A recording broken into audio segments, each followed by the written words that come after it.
But to add on to the second part of this whole spiel, Jenna Fryer on Twitter reported that Tyler Reddick has given a breach of contract notice and sponsors are scaling back. Both of these teams are due in court on Thursday, so we don't necessarily want to go too hog wild because by the time this comes out on Friday, we're recording this on Wednesday. Most of this will be old news, but what are your thoughts on the idea of Tyler Reddick potentially being able to get out of his contract, and where do you think he could end up? Starting with Ben again.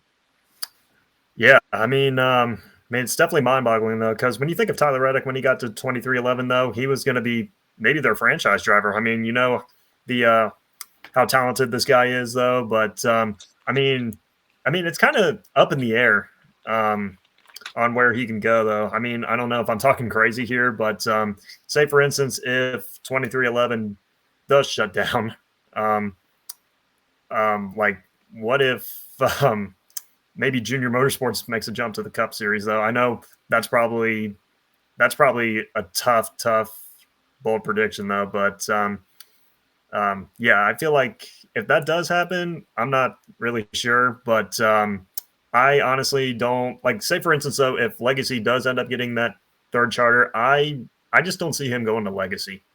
Like I just don't know why, but that's just my opinion. Henry?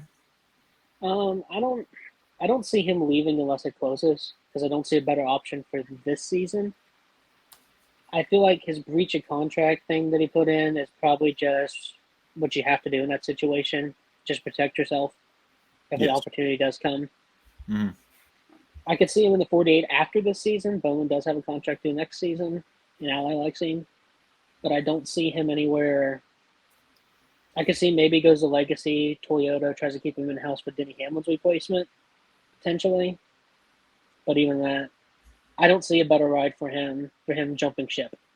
If they close, maybe he goes like Colleague or Spire as a holding gap year. But I don't see him directly jumping ship unless they close. I have no idea what the situation looks like, but if I'm Brad Keselowski, I'm considering retirement to open up a spot for Tyler Reddick to be on my team.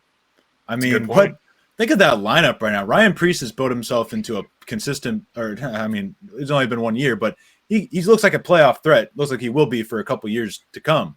Tyler Reddick is obviously a playoff guy. Chris Buescher should be a playoff guy. So, I mean, that's a lineup right there. If I'm Brad Keselowski, I'm thinking maybe this is where I prioritize being an owner over still wanting to be a driver, and I open up that seat for Tyler Reddick, who's looking for a secured spot.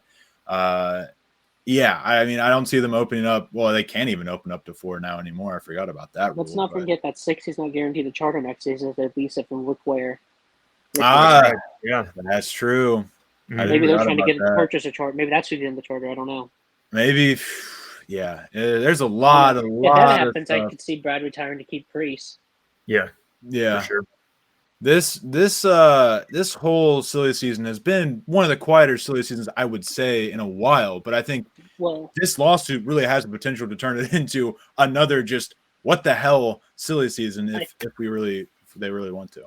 Yeah, I think next season it's setting up a crazy next year silly season. True. Mm-hmm. True. Like a little calm before the storm here. Like if Daniel Ware takes that charter back, then I don't know what they do with Ryan Preece. Yeah. Maybe Brad runs part-time in an open car. Mm-hmm. That's about it. Mm-hmm. I feel like if I'm Brad, I understand that like he probably still has another couple years. Brad's been hot actually. Yeah, he's been hot the second half of the year. I can't like argue against that. I'm not saying he doesn't have any left in the tank, but sometimes you just got to read the room and understand that like in the long term, Preece is probably a better option in the 6 or 60 than Keselowski in the 6. Yeah. I just don't see better. I mean, look, why is Kyle Busch saying to Richard Childress Racing, there's no better option? Yeah, exactly. Yeah, and that's what's kind of being created by the 3 charter limit. Yeah. And just really kind of just how talented all the teams are right now. I don't think there's really much chink in the armor. Even Ty Gibbs has turned it around at Joe Gibbs. So it's really hard to really justify. the closest big seat to being open is Cindric, and that's not a knock at Cindric. He just doesn't have that protection anymore. Doesn't? Yeah, that's true. Yeah, The exactly. two. Oh, why did I? How did I forget about that? He's been solid though. I can't really. I could see them to get There's him been in house. improvement. They could cut Barry and bring him in to Oh, get him in the Penske house. Ooh, Chenry. See, now that I'm thinking about it, I don't see Austin Cindric leaving Team Penske. I could see him going to the. They say you go to the 21 and like figure out whatever you got to figure out, and we're bringing Tyler Reddick to compete for championships. He just doesn't have that. He don't have his dad's protection anymore because he was dismissed from the team, correct? After the Indy 500 scandal. Yep. Correct. Yep. Exactly.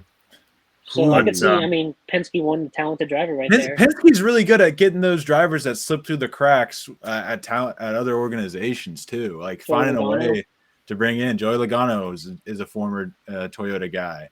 Good point. Yeah. Didn't Rusty drive for a smaller team at first when he first came up too? I'm sure he did. Yeah, he definitely did for sure. So I think it's something to keep in mind. I think that's actually possible. No, that's the no best clickbait. I think there maybe we're just like too much in a what if mode, Chenry, but like maybe they maybe they put him in the 21 just to hold him until Cindric's contract is up or whatever. True. We'll give him one more year to see what they want to do. If I'm Penske, I'm doing it because Tyler Reddick is a very talented driver. He has yet to really have the full blown postseason success, but if I'm Penske, I'm calling that door. Hey, you want a secured ride? You don't want this uncertainty at 23-11 that they could or they may or may not be here next year. And we're not even talking about what this means for Bubba Wallace if he were to lose a job. He has proven his time at 23-11. He deserves a ride in the Cup Series. Bubba's got funding to help him, but I just don't know if there's a good ride for him. Especially watching Bubba this summer, though. I mean, he's having the season of his life. I mean, he won the Brickyard 400, of course. So I feel like this is a year we know who Bubba Wallace is as a true competitor, though, because he's proven it this year. Like, he can go out, he can compete for wins, he can get consistent finishes. So that 23 car, like, he's fast right now. He's fast, and but yeah, for sure. Yeah, he's the one I don't know where he goes. He does have the funding to help him, though. He does for sure. I think he would also have to take a holding gap year. Yeah, it'd be a really interesting place. We're not even talking about. I mean, Front Row's really been a non-factor team this year, unfortunately. But those are drivers who need. Maybe Barry and Cindric are screwed, and they both get cut for Bubba and Reddick. I think consistently those are two drivers that are just simply better than Cindric and Barry at this point, and you put those guys in Penske. I agree, and then Penske is a team that is obviously better than 23-11 in most senses. So seeing those two get an upgrade, I don't know, but that's far-fetched. We have gone way off the rails, fellas. Bubba Wallace, Tyler Reddick going to Penske, drive the 21 and the 2. That was not where I expected this conversation to go, but it kind of makes sense. It kind of makes sense to me. For sure.